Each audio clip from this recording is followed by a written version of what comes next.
em seu caminho. A palavra lava vem do italiano. Ela foi criada aqui e vem de lavare, que significa lavar.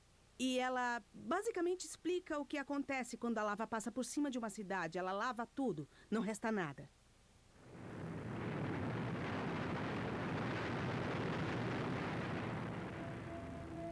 Desde 1944, o Vesúvio está quieto.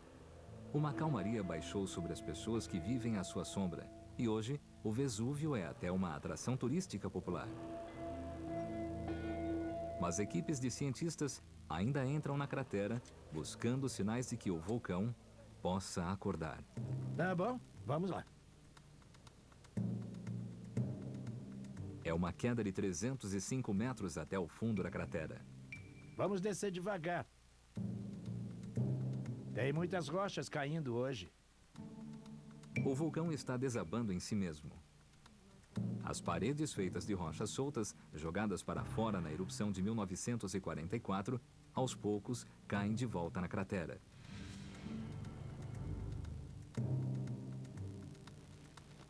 Até mesmo antes de chegar ao fundo, Orsi pode ver e sentir o cheiro do gás. E sentir o calor da atividade vulcânica. A fumaça que você vê aqui é o gás saindo em fumarolas. Fumarola é quando uma fenda na crosta terrestre emite vapor e gás do subterrâneo. É uma das indicações de que o vulcão ainda está ativo. Um vulcão ativo, posicionado próximo a uma cidade de 3 milhões de habitantes, precisa estar sob constante vigilância. Tanto que ele é hoje o vulcão monitorado mais de perto na Terra. A composição do gás e a temperatura têm a ver com o estado do vulcão. Esses gases são o sistema de alerta do vulcão. Qualquer mudança significativa em sua temperatura ou composição deixam todos os cientistas em alerta. Os exames de hoje não mostram mudanças. Então, por enquanto, Nápoles está segura. Mas essa falta de atividade não é necessariamente um sinal tranquilizador. Acho que há um padrão no comportamento do Vesúvio, já que ele tem períodos de calmaria e depois tem uma grande erupção e depois tende a ter um período de calmaria e depois outra grande erupção.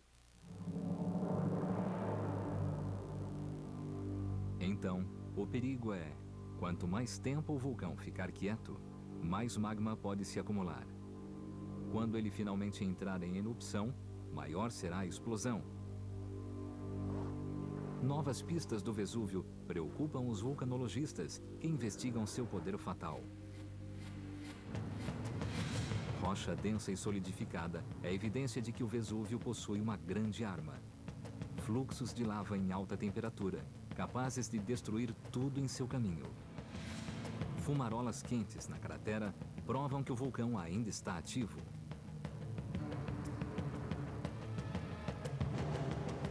Mas novas técnicas científicas revelam uma grande bomba de magma escondida quilômetros abaixo do vulcão. Uma bomba que está armada e pode explodir a qualquer momento. Cientistas descobriram pistas que sugerem que a incrível força do Monte Vesúvio pode ser desencadeada em breve, em uma explosão massiva e devastadora.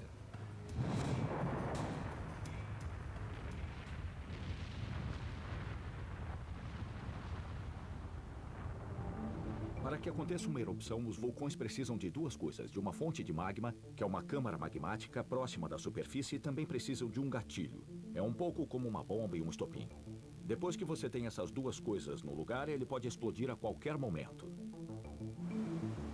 A principal evidência está borbulhando no chão 16 quilômetros a oeste do vulcão.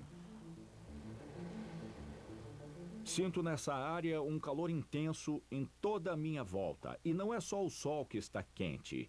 Há um gás vaporoso saindo das fendas e fissuras do chão. É como se o chão estivesse vivo com a atividade térmica. E isso me diz com toda clareza que há calor passando pelo chão em minha direção. O vapor chega a temperaturas de até 149 graus Celsius. O vapor também vem com um gás chamado dióxido de enxofre. Eu sinto o cheiro dele. Está bem forte. Na verdade, quase me sufoca quando o vento sopra no meu rosto. O sinal dessa atividade, da atividade do dióxido de enxofre, é a cobertura de material amarelo, cristais sulfúricos amarelos em todas as rochas ao meu redor. E só tem uma coisa no mundo que pode levar a esse tipo de atividade: o enxofre, os jorros geotérmicos, o gás quente. Isso é magma, em níveis bem rasos. Há anos, os cientistas sabem que há uma câmara de rochas derretidas debaixo do Vesúvio, mas ninguém pode vê-la. Em 2001, geólogos usaram uma nova tecnologia para investigar o solo por baixo e em torno da montanha. Ela é parecida com o ultrassom que os médicos usam para revelar a forma e o tamanho de um bebê no útero. No Vesúvio, vulcanologistas usam ondas sonoras bilhões de vezes mais poderosas para tirar uma fotografia debaixo da Terra. Eles detonam pequenas explosões em diferentes locais em torno do vulcão, irradiando ondas para baixo da Terra. A medida da velocidade das ondas revela se a rocha através da qual elas passam é mais sólida ou mais líquida, mais quente ou mais fria que o terreno ao redor. Computadores na superfície mapeiam os movimentos das ondas e imprimem uma forma espectral, mas aterrorizante.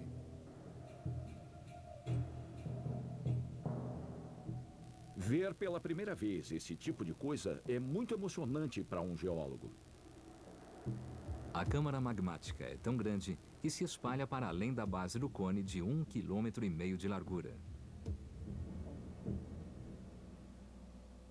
Ela tem 647 quilômetros quadrados, ou metade do tamanho da cidade de Nova York. É impressionante. Não é só impressionante, também é potencialmente mortal. O vasto reservatório de magma derretido pode abastecer a maior erupção do Vesúvio. Mas ainda ninguém sabe com certeza o que pode desencadear esse magma aparentemente inativo. Uma evidência animadora foi encontrada e ela sugere que o Vesúvio pode ter um gatilho incomum.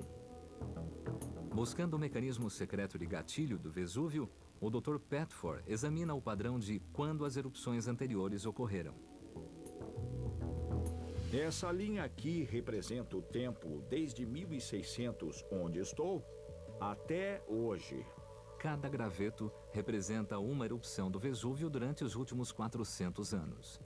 A primeira está aqui em mais ou menos 1631.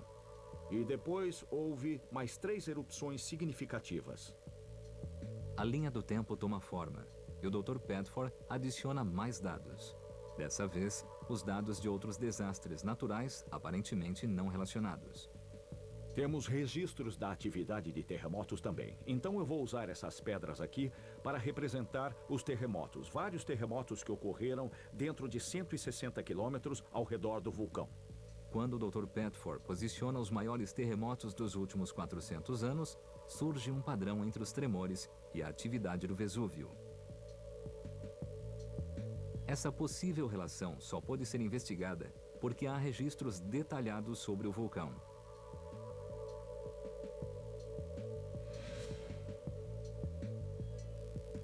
O Vesúvio é habitado há tanto tempo que todas as suas erupções dos últimos 1000 anos foram meticulosamente documentadas.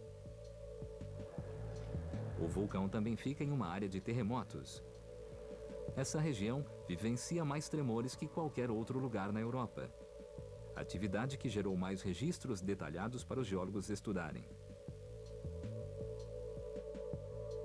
Quando toda essa informação foi analisada em conjunto, uma relação estatística foi encontrada. A evidência dessa relação é convincente no Vesúvio. Mas a ideia de que terremotos podem causar erupções ainda é muito debatida por todo o mundo. A ideia de que terremotos e vulcões são relacionados não é nova. Foi Charles Darwin, em suas viagens à América do Sul, quem primeiro propôs que poderia haver uma relação entre um terremoto e um vulcão que ele viu entrar em erupção. Darwin esteve no Chile em 1835, quando ocorreu um terremoto. Dias depois, ele testemunhou a erupção de uma cadeia de vulcões. Para ele, ficou clara a relação de que um causava o outro. E desde então, nos últimos anos, geólogos debatem o quanto essa relação de causa e efeito pode ser real entre terremotos e vulcões. Apesar da controvérsia, muitos cientistas acreditam que a próxima grande erupção do Vesúvio pode ser desencadeada por um terremoto. A teoria sugere que as ondas de pressão, atravessando a crosta terrestre, podem espremer a câmara magmática. Se você imaginar que essa garrafa representa uma câmara magmática por baixo de um vulcão, a água dentro da garrafa é lava ou magma. Então, quando as ondas de pressão do terremoto se movem em direção à câmara magmática, elas interagem com as paredes e começam a espremer a câmara. As paredes da câmara começam a se comprimir assim, e isso faz o magma subir para a superfície.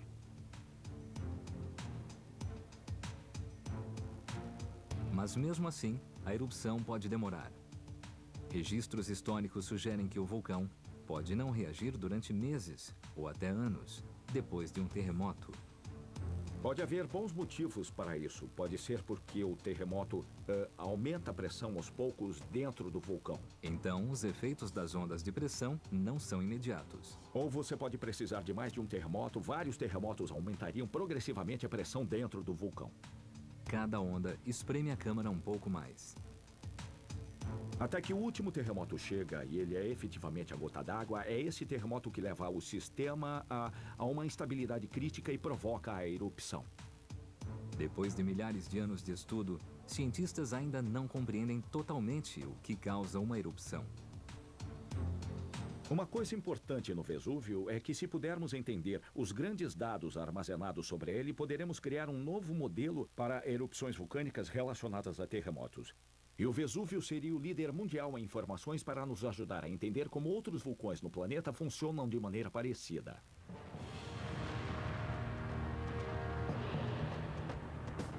Se terremotos são o gatilho do Vesúvio, então é possível que a próxima erupção já tenha começado.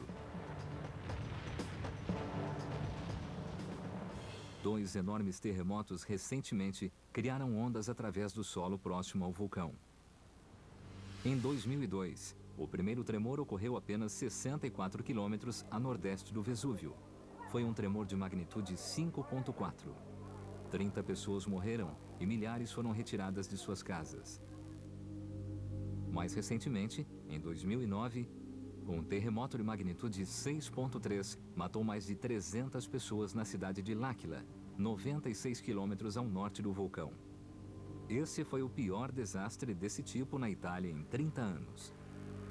A preocupação é de que ondas desses tremores possam ter sacudido a monstruosa câmara magmática do Vesúvio e desencadeado o início de uma nova erupção. As pistas se acumulam na corrida para prever quando o Vesúvio vai entrar em erupção. Cientistas reuniram duas evidências surpreendentes.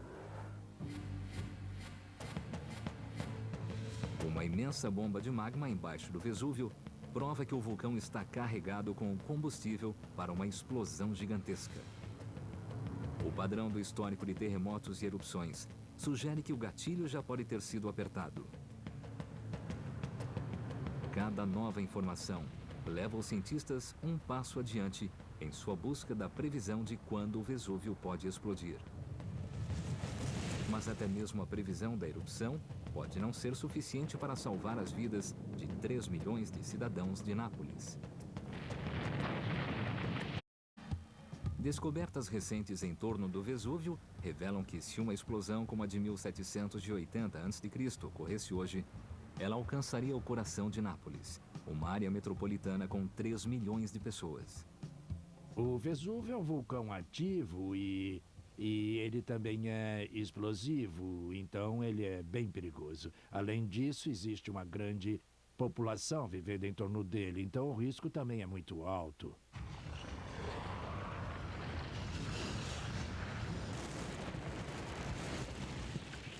Estudos da paisagem ao redor sugerem que a força mais letal do vulcão, o fluxo piroclástico, não só chegaria a Nápoles, mas se concentraria na direção da cidade.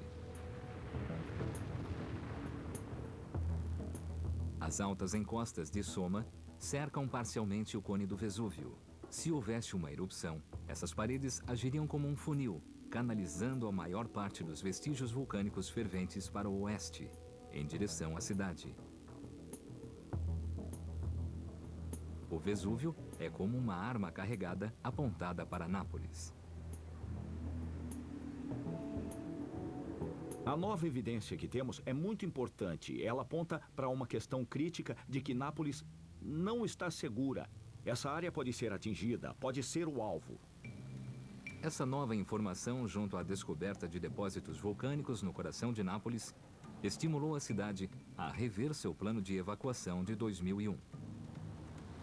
O plano de evacuação só lidava com aquelas pessoas que vivem nas encostas do Vesúvio, nas aldeias e cidades em torno, o que chega a 600 mil pessoas. A cidade de Nápoles, onde estou agora, atualmente foi incluída no plano de evacuação, já que é onde a maioria das pessoas vive. Os geólogos são cruciais no novo plano de evacuação. Mas planejar é a parte fácil. Saber quando colocar os planos em ação é a parte mais difícil.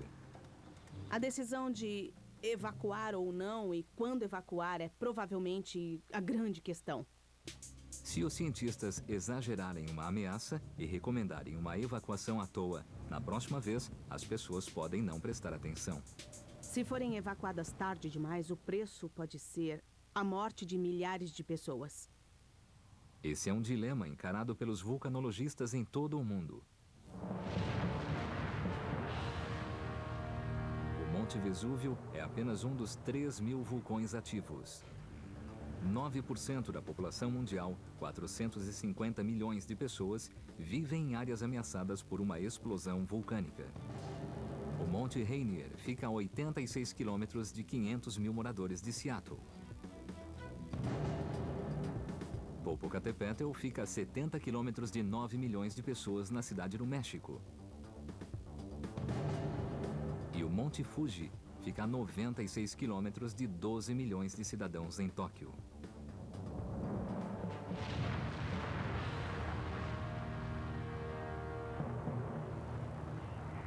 Em média, 3 vulcões entram em erupção por ano, deixando mortos e feridos.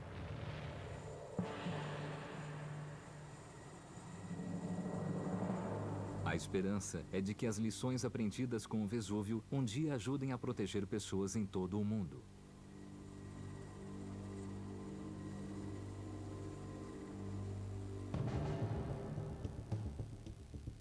O Monte Vesúvio ainda tem muitos segredos a contar. Mas até agora, geólogos montaram um retrato perturbador do que muitos consideram o vulcão mais perigoso do mundo.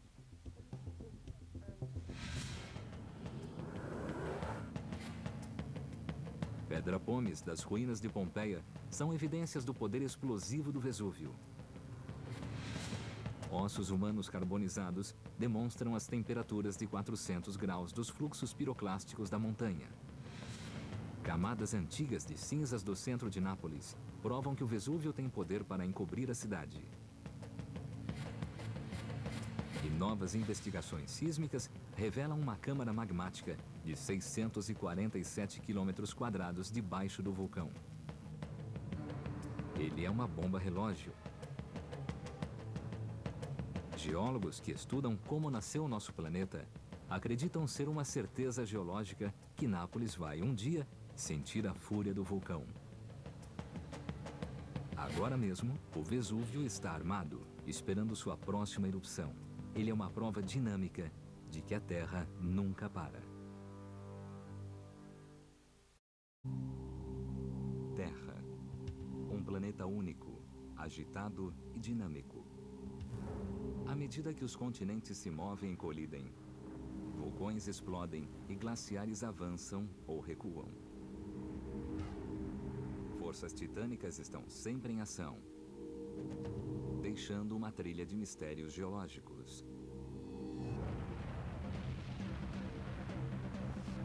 Um dos mistérios mais fascinantes da Terra é a presença de um imenso arco de destruição geológica ao redor do Pacífico. É o chamado Círculo de Fogo. 3/4 dos vulcões estão situados na região. E 90% dos terremotos ocorrem ao longo dessa linha.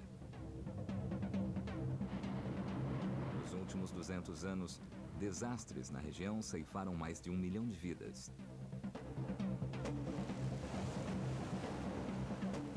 Agora, os cientistas querem descobrir por que esses vulcões e terremotos ocorrem ao longo das margens do Oceano Pacífico e o que os provoca. Desvendar os mistérios dessa colossal força geológica permitirá aos cientistas entender melhor como nasceu nosso planeta. O Círculo de Fogo. O Círculo de Fogo é uma das zonas de destruição mais extensas do planeta. Suas características mais visíveis são centenas de vulcões ao longo das costas do Oceano Pacífico. Trata-se de um arco de 40 mil quilômetros, que parte da América do Sul e segue ao longo da costa oeste da América do Norte, até chegar ao Alasca, e depois à Rússia, Japão e o sudoeste da Ásia, e finalmente à Nova Zelândia. Ao longo da história, erupções catastróficas ocorreram em toda essa faixa.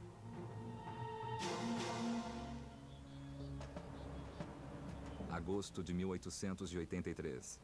Indonésia. O vulcão Krakatoa explodiu, criando o som mais alto de toda a história. Junho de 1991. Filipinas. O Monte Pinatubo lançou escombros a uma altura de 35 quilômetros e cinzas sufocantes ao longo de 6.500 quilômetros quadrados. E em maio de 1980, o Monte Santa Helena causou $1 bilhão de prejuízos.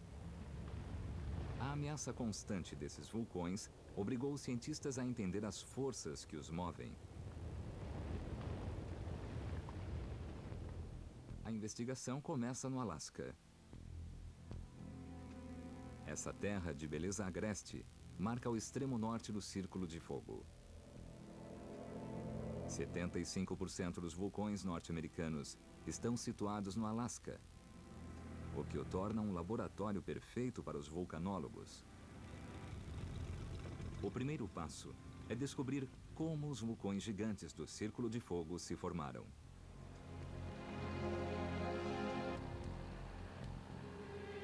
Estamos indo para o vulcão Augustine. Ele fica na Baía de Cook, parte da cadeia de vulcões que se estende até chegar às Ilhas Aleutas. Uma viagem de quase 100 quilômetros sobre as gélidas águas do Alasca. O vulcão logo surge no horizonte. O vulcão Augustine está logo ali. E vai ser um dia perfeito para visitar. De cima, a doutora Bull obtém uma visão clara do contorno característico do vulcão. É um estratovulcão, um tipo encontrado em todo o Círculo de Fogo. Os estratovulcões são únicos porque têm a forma de lindos cones. E o Augustine é um exemplo perfeito disso. A última explosão do Augustine, de uma série de 7 erupções que teve início em 1935, ocorreu em janeiro de 2006. Ao longo dos anos, fluxos de lava solidificada se formaram gradualmente nas encostas do vulcão. Para saber o que torna esses vulcões tão perigosos, a doutora Bull sobe até o alto de um dos fluxos de lava. Esta lava é composta de blocos. Alguns trechos são um pouco mais densos que outros e dá para ver que tem vários pedaços diferentes. Então é um fluxo de lava em blocos. Essa lava fornece uma pista crucial de por que os vulcões do Círculo de Fogo podem ser tão mortais. Essa lava é mais espessa quando sai do vulcão e a sua espessura afeta o modo como desce pela encosta. A espessura ou viscosidade da lava se manifestam de vários modos. No Havaí, as lavas são mais líquidas. E o mel é um exemplo perfeito disso. Quando o vulcão no Havaí entra em erupção, a lava escorre facilmente pela rocha. Bom, por outro lado, se as lavas forem mais sólidas, como estas aqui, serão parecidas com pasta de amendoim. Ainda escorrem, mas a viscosidade é bem maior. A viscosidade da lava depende da quantidade de sílica que contém. A sílica é o mineral mais abundante da crosta terrestre. Quanto mais sílica, mais espessa ou viscosa a lava vai ser. A lava havaiana contém menos sílica, por isso é mais líquida e produz uma paisagem relativamente plana. Mas as lavas do Círculo de Fogo são ricas em sílica, o que as torna pegajosas e menos capazes de escorrer, criando estratovulcões altos e em forma de cone. Durante a erupção do Augustine em 2006, câmeras de imagem térmica foram usadas para estudar o vulcão. Elas mostram uma lava densa se acumulando em camadas. Mas a espessura da lava também torna os vulcões mais letais. Porque a lava desses vulcões é tão espessa, os gases não a atravessam muito bem. E bolhas podem acabar se formando. Nas profundezas da Terra, sob pressão imensa, o magma ou rocha derretida contém gás dissolvido. Mas quando o magma emerge, a pressão diminui. A queda da pressão causa o surgimento de bolhas, como quando abrimos uma garrafa de refrigerante. Se o magma for líquido, os gases podem escapar livremente. Mas no magma do Círculo de Fogo, pegajoso e rico em sílica, os gases podem ficar presos, muitas vezes com terríveis consequências. É como tentar fazer uma bolha atravessar a pasta de amendoim. Não é tão fácil assim, então muita pressão se acumula. E quando a pressão se acumula, chega ao ponto em que o vulcão não consegue suportar mais. O resultado são explosões gigantescas, causadas pelo acúmulo de gases dentro da rocha fundida. Por isso, os vulcões do Círculo de Fogo podem ser tão perigosos. Mas geralmente não é a explosão inicial que mata, mas o que acontece depois. Essas erupções explosivas podem criar plumas que sobem dezenas de quilômetros. Quando a energia das plumas se esgota, elas caem pelas encostas do vulcão, numa avalanche incandescente de cinzas e gases. Com temperaturas de 700 graus centígrados e velocidades de mais de 150 km por hora, os fluxos destroem tudo no caminho. Uma assustadora consequência das erupções explosivas causadas pelos gases acumulados dentro da lava.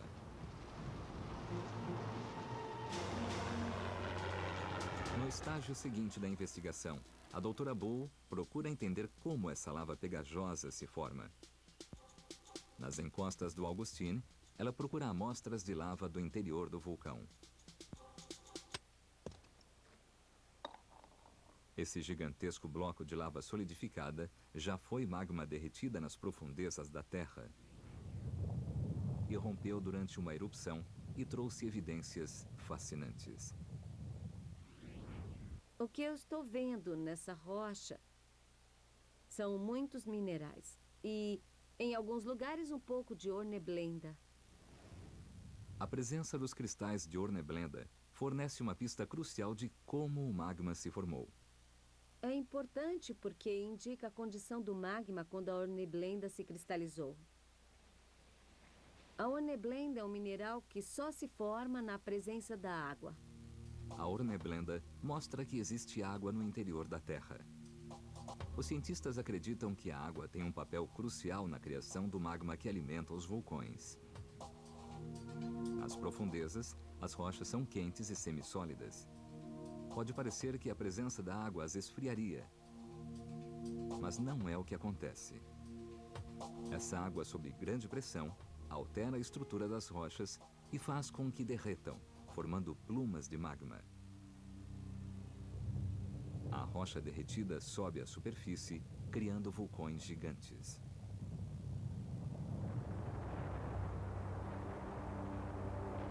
Sem a água, causando a formação do magma, os vulcões do Círculo de Fogo simplesmente não existiriam.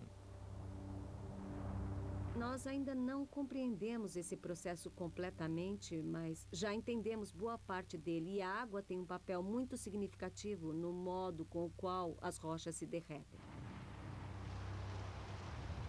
Essa investigação sobre os motivos dos vulcões serem tão perigosos descobriu duas evidências importantes. Os fluxos de lava em blocos indicam um magma espesso e viscoso, que prende gases dentro dos vulcões, levando a erupções explosivas. E os cristais de Horneblenda revelam que água no interior da Terra levou à formação do magma que impele os vulcões. Depois, os cientistas estudaram como essa água chega ao interior da Terra e fizeram uma descoberta notável: vestígios químicos de organismos microscópicos dentro dos vulcões.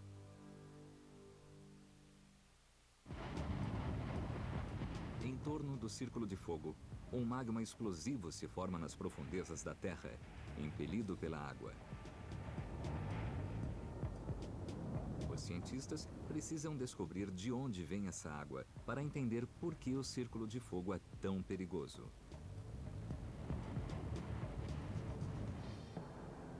Agora, estamos no Monte Lassen, um vulcão ativo no norte da Califórnia. É cercado por fontes de água fumegante, lama fervente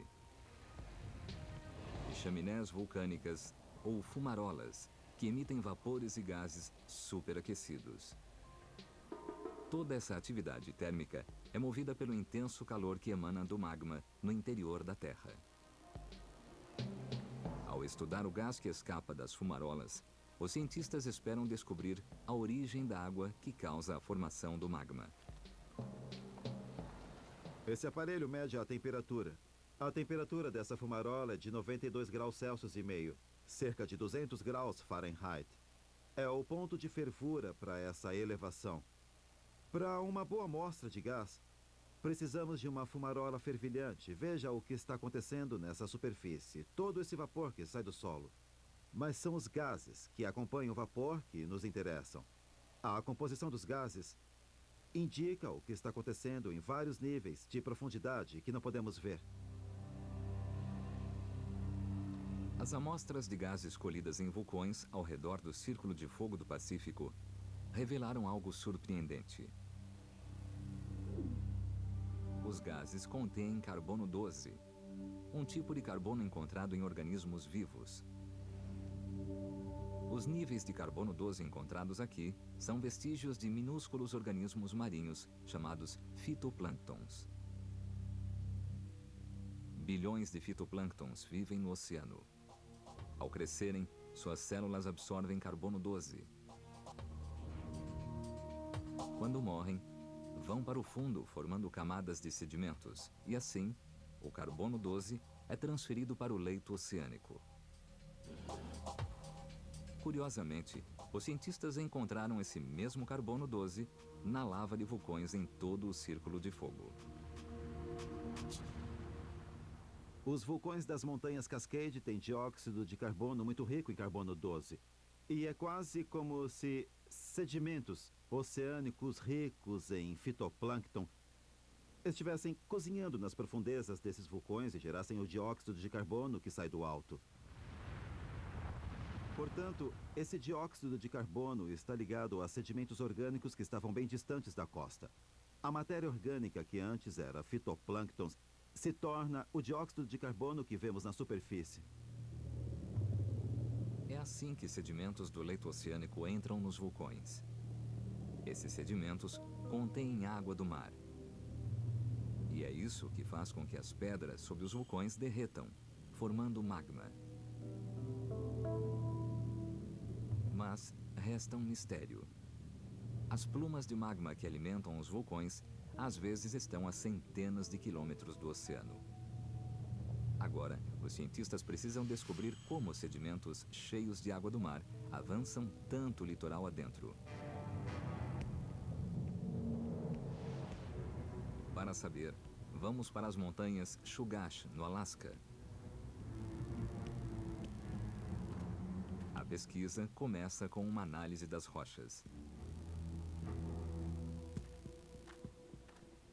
Nossa, vejam este belo rochedo aqui. Vemos que há uma mistura de tipos de rochas. Vemos também essa substância preta que antes era lama. Existem várias cores diferentes, rochas esverdeadas que seriam elementos vulcânicos diferentes. Isso parece calcário. Eu vou colocar ácido e se espumar é calcário. É isso mesmo. Deve ter se formado no oceano. Então é composto por organismos mortos que se incorporaram à rocha e agora estão aqui nas montanhas Chugach. A presença de rochas oceânicas a 30 quilômetros do mar é evidência de que algo notável está acontecendo no fundo do oceano. Essa mistura de tipos de rocha é uma evidência de que o solo oceânico está se deslocando. Os geólogos sabem que somente um processo colossal chamado subducção pode deslocar essa mistura de sedimentos oceânicos. A subducção ocorre quando o solo marinho desce e desliza para baixo da terra. À medida que desce, as camadas superiores de sedimentos são retiradas pelo solo como um trator que recolhe neve. São empurradas e formam um enorme monte de rochas variadas. E foi assim que as montanhas Chugach se formaram. O solo oceânico, agora cheio de água, continua a mergulhar na terra. É assim que a água do mar penetra até as profundezas da terra, onde cria as plumas de magma, que erguem os explosivos vulcões do Círculo de Fogo. Nessa área em que estamos, o solo do Pacífico está se deslocando para o noroeste, nessa parte norte do Círculo de Fogo. Está a cerca de 30 quilômetros sob os nossos pés. No entanto, mais adiante, onde estão os vulcões, está a quase 100 quilômetros de profundidade. E ao avançar para o noroeste, ocorre subducção, que traz água e sedimentos para a terra, o que faz a manta terrestre derreter e o material emergir como magma nos vulcões. A investigação para descobrir como a água entra debaixo dos vulcões do Círculo de Fogo revelou pistas fascinantes. Amostras de carbono 12 indicam que sedimentos oceânicos se infiltram abaixo dos vulcões do Círculo de Fogo. E rochas mistas nas montanhas Chugach, a 30 quilômetros do oceano, mostram que todo o leito oceânico está se movendo e deslizando para baixo do solo. Esse processo é o que desperta os vulcões assassinos do Círculo de Fogo. Mas nas profundezas do Círculo de Fogo se esconde outro segredo ainda mais mortal. Terremotos que podem destruir cidades inteiras. Círculo de Fogo. Uma faixa perigosa que contém 75% de todos os vulcões do planeta. Esses explosivos montes que cercam o Oceano Pacífico são criados por forças tremendas nas profundezas da Terra. Erupções já causaram milhares de mortes e prejuízos de bilhões de dólares. Mas uma ameaça ainda maior está presente no Círculo de Fogo. Terremotos. 90% dos terremotos do mundo ocorrem nessa estreita faixa ao redor do Pacífico. Muitas vezes com resultados desastrosos. Sumatra, setembro de 2009. Um forte terremoto causou mais de 1.000 mortes. México, setembro de 1985. Mais de 9.000 pessoas foram mortas por um tremor violento de magnitude 8, que sacudiu a cidade do México. E Alasca, março de 1964. O maior terremoto já registrado na América do Norte, perto de Anchorage. Um sismo tão intenso que os tremores foram sentidos a 6.000 quilômetros de distância na Flórida. Tal força destrutiva levou os cientistas a tentar descobrir por que esses terremotos ocorrem em todo o Círculo de Fogo. Agora, estamos no Estreito Prince William, a quase 60 quilômetros do epicentro do terremoto de 1964. Estamos no limite norte do Círculo de Fogo e vamos tentar descobrir até que ponto esta área está geologicamente ativa. Heusler segue para a ilha Montague, que guarda cicatrizes permanentes das forças violentas que agem sobre toda a região. E lá, encontra um litoral escarpado e repleto de pedras. Como podem ver, estamos na beira do oceano, um ambiente de alta energia. E há pedras por toda parte. Estamos no alto da praia. As ondas que quebram aqui removeram as pedras pequenas, deixando apenas as mais pesadas. E pode ver que essas pedras estão alinhadas como peças de dominó. Então foi preciso ondas muito grandes para derrubá-las e alinhá-las dessa maneira como peças de dominó. Mas não é essa praia pedregosa que revela a violência dos terremotos no Círculo de Fogo. O verdadeiro indício está a 400 metros da costa. Heusler procura na vegetação espessa.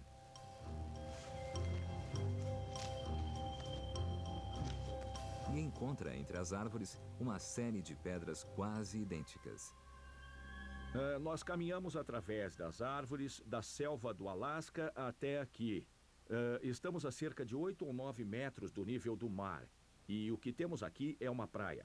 Basicamente é um ambiente praiano de alta energia, totalmente preservado como que vimos na costa. E encontramos mais uma vez essas pedras grandes, viradas como se fossem peças de dominó, apontando para cima por causa dessa grande onda de energia, de ondas imensas, batendo na praia e virando as pedras, apontando-as para cima. Essa costa interna e sublevada se estende por centenas de metros, paralela ao oceano. É uma evidência central, e significa apenas uma coisa. A Terra em si deve ter se erguido do oceano recentemente, arrastando toda a linha da costa. Isso significa que aconteceu um evento, basicamente um instante, em que essa região foi erguida até essa altura. Chegou até aqui. Tudo isso deve ter sido resultado de um grande terremoto. Muito legal. Estamos diante do resultado do grande terremoto do Alasca em 1964 e estamos bem no local onde ocorreu o maior levantamento de terra. O violento terremoto não só ergueu a terra do fundo do mar, como causou uma onda de destruição que arrasou a cidade de Anchorage. Foi um terremoto de 9,2 pontos, o segundo maior terremoto já registrado no planeta. Foi realmente enorme e sacudiu a terra durante 4 minutos e meio. O que aconteceu a essa região evidencia como são perigosos os terremotos do Círculo de Fogo. Sabemos, devido a esse terremoto que ocorreu em 1964, que foi um terremoto causado por atrito, também chamado de megaterremoto porque foi tão grande que ocorreu bem aqui. E é o resultado do deslizamento de uma rocha sobre outra ou de uma sobre outra. Megaterremotos como esse são os mais fortes da Terra e um dos maiores perigos do Círculo de Fogo. Se ocorrerem sob o oceano, geram as ondas assassinas dos tsunamis. O grande terremoto do Alasca em 1964 causou um tsunami de 60 metros de altura. As ondas percorreram quase 3 quilômetros, provocando mortes até na Califórnia. Mas esse desastre não foi nada comparado ao que aconteceu em 2004. Em 26 de dezembro, um enorme mega-terremoto subaquático na costa da Ásia gerou ondas monumentais e causou uma tragédia. Os litorais de 14 países foram inundados, causando a morte de mais de 200 mil pessoas. Esse desastre esmagador foi uma amostra brutal da força dos megaterremotos. E tornou mais urgente descobrir por que ocorrem em todo o Círculo de Fogo.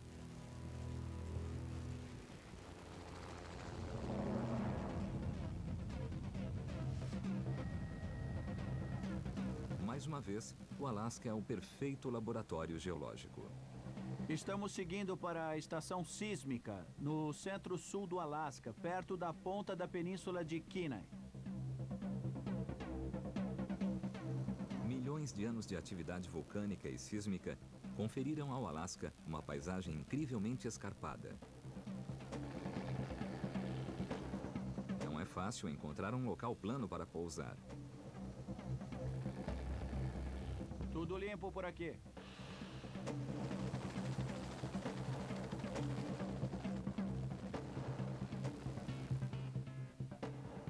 No alto da encosta fica a estação sísmica West. A cobertura amarela a protege dos elementos e dos ursos. Este aqui é o container onde está uma das estações sísmicas. Uma das várias estações sísmicas disseminadas pelo estado do Alasca. Existem vários milhares de estações sísmicas como essa, do Alasca até a Califórnia. O sistema todo reunido monitora qualquer tipo de atividade sísmica, qualquer terremoto em toda essa região. É parte de uma enorme rede que engloba todos os vulcões, daqui no continente e em toda essa área. Os dados sísmicos podem ser usados não só para avaliar a gravidade ou magnitude do terremoto, mas também para descobrir a origem do terremoto quando os dados são extraídos em várias estações. No Alasca, ocorrem cerca de 1.500 terremotos por mês. Quando comparamos todos, começamos a notar padrões, indicam uma faixa de atividade sísmica que se estende ao longo da costa. Essa faixa de atividade sísmica se estende por todo o Círculo de Fogo. Mas o mais revelador é o que os cientistas podem ver sob a superfície. Se nós olharmos de lado, vemos que os terremotos que ocorrem perto do oceano tendem a ser rasos. Mas quando avançamos para o interior, eles se aprofundam e criam essa depressão que começa no oceano e depois mergulha sob o continente.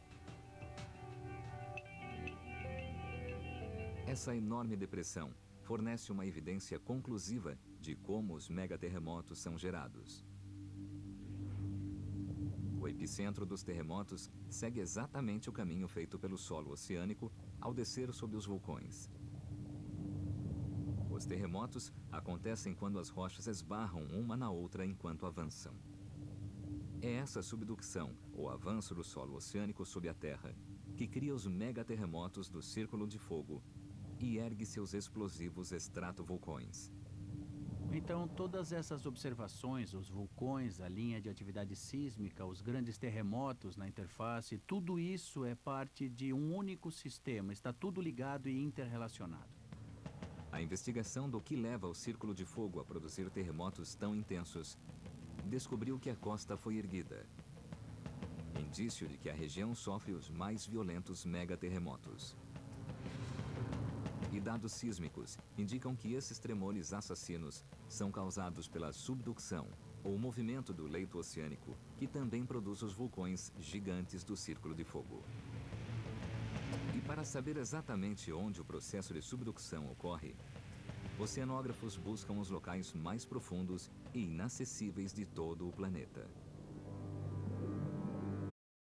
O percurso para entender por que o Círculo de Fogo do Pacífico é tão volátil revelou o papel crucial da subducção, que empurra o solo oceânico para baixo da Terra. No Estreito Prince William, no Alasca, cientistas procuram os locais onde o solo oceânico desaparece sob a Terra. Cordilheiras, afloramentos, cânions, ravinas, montanhas sob a água. Então, a capacidade de traçar um mapa contínuo do solo e ter uma visão total dele nos dá a capacidade de entender como o solo oceânico se constitui e o que indica sobre o funcionamento da Terra. Reynolds usa a ecossonografia avançada para medir a profundidade do solo oceânico. Uma onda sonora parte do navio. O tempo que leva para chegar ao solo e voltar para o navio indica precisamente a profundidade. A pesquisa de Reynolds mostra que o leito oceânico ao redor da costa do Alasca é relativamente raso. Mas quando eles entram em mar aberto, os números mudam dramaticamente. De modo geral, no mundo, ao sair da costa, você cruza uma prateleira relativamente plana e dessa encosta até a bacia oceânica. E é muito plana, mas em torno do círculo de fogo, quando você sai da Terra e atravessa a plataforma, em vez de o solo imediatamente ficar plano, você cruza uma vala muito profunda. Essas valas são as áreas mais profundas do planeta. E a vala ao redor do Alasca tem cerca de 6.500 metros. Esses poços gigantescos são as chamadas valas de subducção. As maiores são tão fundas que poderiam conter o Monte Everest. Marcam o local exato onde o solo oceânico mergulha dentro da Terra. Um processo que causa os megaterremotos e forma os vulcões que tornam o círculo de fogo tão perigoso. O Círculo de Fogo tem esse nome devido aos vulcões que cercam o Oceano Pacífico. Mas mesmo no mar, sempre que há uma cadeia de vulcões, também encontramos essas profundas valas oceânicas. O local e a forma do círculo de fogo são determinados não por seus famosos vulcões, mas pela posição das profundas valas de subducção a quilômetros da costa. E ao mapear o local de todas as valas do Oceano Pacífico, os cientistas fizeram uma descoberta ainda mais importante. Programas de criação de imagens permitiram que os cientistas visualizassem a Terra sem seus oceanos. Descobriram que as valas seguem o contorno de uma imensa rocha ou placa que compõe todo o solo do Oceano Pacífico. A imensa placa do Pacífico é uma das 14 que cobrem toda a superfície do planeta. A subducção ocorre quando uma esbarra nas vizinhas, produzindo a série de vulcões que se estende ao redor de todo o Pacífico. Mas a investigação não terminou. Os especialistas seguem para a montanha Tiger, no estado de Washington, para saber como as placas se movem umas contra as outras. O GPS que você usa para dirigir indica onde você está numa quadra ou numa rua com precisão de 1 metro. Mas na geologia queremos a precisão de centímetros ou milímetros, para que possamos acompanhar a mudança do solo. É muito mais sutil. No alto da montanha, Flake montou um indicador de GPS. Estamos na montanha Tiger e esta é a nossa unidade de GPS. Veja que essas varetas metálicas entram na rocha. Ficam cimentadas, por isso não se movem. A antena de GPS permite medir posições detalhadas todos os dias de onde está este local. Uma rede de antenas de GPS em toda a América do Norte registra evidências das forças colossais que alimentam o círculo de fogo. Esta é só uma antena, mas há centenas delas em todo o oeste dos Estados Unidos para termos uma imagem melhor do que acontece com a superfície. Combinando todos os dados do GPS, vemos que a América do Norte está se deslocando. Todo o continente está se deslocando para o oeste, cerca de 7 centímetros por ano. O movimento é possível porque a crosta terrestre se estende sobre uma camada quente e plástica chamada manto. Quando o manto está muito quente sob alta pressão e como a temperatura sobe em direção ao centro da Terra, esse material se expande e se propaga como uma panela cheia de água fervente. Cria uma corrente de convecção que sobe à superfície e arrasta as placas que estão em cima. As correntes de convecção empurram a placa do Pacífico sobre as placas vizinhas, desencadeando o processo de subducção. Quando as placas são arrastadas pela convecção do manto, esbarram em outras placas. Uma precisa deslizar por baixo da outra. E então, a água presa nos sedimentos oceânicos escapa e derrete o manto terrestre, criando magma quente que sobe à superfície e gera os vulcões do Círculo de Fogo. A investigação sobre as forças que alimentam o Círculo de Fogo descobriram valas de subducção que revelam o contorno de toda a placa do Pacífico. E dados de GPS indicam que correntes de convecção empurram a gigantesca placa contra as vizinhas. É esse movimento de toda a placa do Pacífico e a resultante subducção do solo oceânico nas valas que moldam e originam o Círculo de Fogo. Mas ainda resta um mistério. Vastas porções do solo oceânico são constantemente destruídas. Mas apesar de milhões de anos de subducção nessas valas, os solos oceânicos nunca foram erradicados. E os geólogos agora podem revelar o motivo. Ao redor de todo o Círculo de Fogo, enormes vulcões dominam uma paisagem abalada por violentos terremotos. Ao longo da costa, o leito oceânico é engolido por colossais valas de subducção. Mas apesar de milhões de anos desse processo, a extensão do solo oceânico continua basicamente inalterada. Os geólogos só podiam concluir uma coisa: em algum lugar remoto do oceano, a atividade vulcânica devia criar novas rochas no fundo do mar, substituindo as que eram destruídas durante a subducção. Em 1977, uma série de expedições partiu para investigar onde esse fenômeno ocorria. Os cientistas sabiam que, se atividades vulcânicas estavam formando novo solo oceânico, a água ao redor devia estar quente. O submersível Alvin estava equipado com avançados sensores para detectar onde havia água quente. No começo, a equipe percorreu o leito oceânico em vão.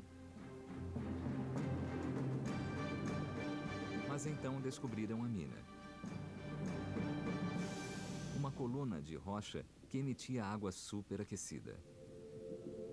Era uma chaminé hidrotérmica. Medições da água circundante revelaram temperaturas de quase 400 graus centígrados. O calor vinha do magma que se acumulava dentro do planeta.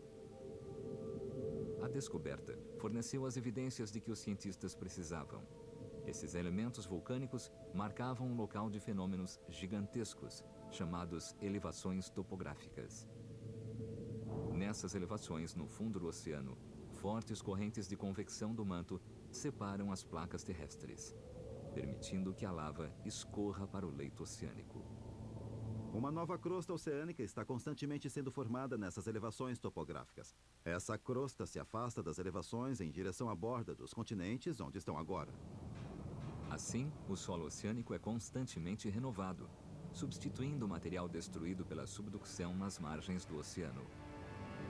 Essas elevações existem no fundo de todos os oceanos.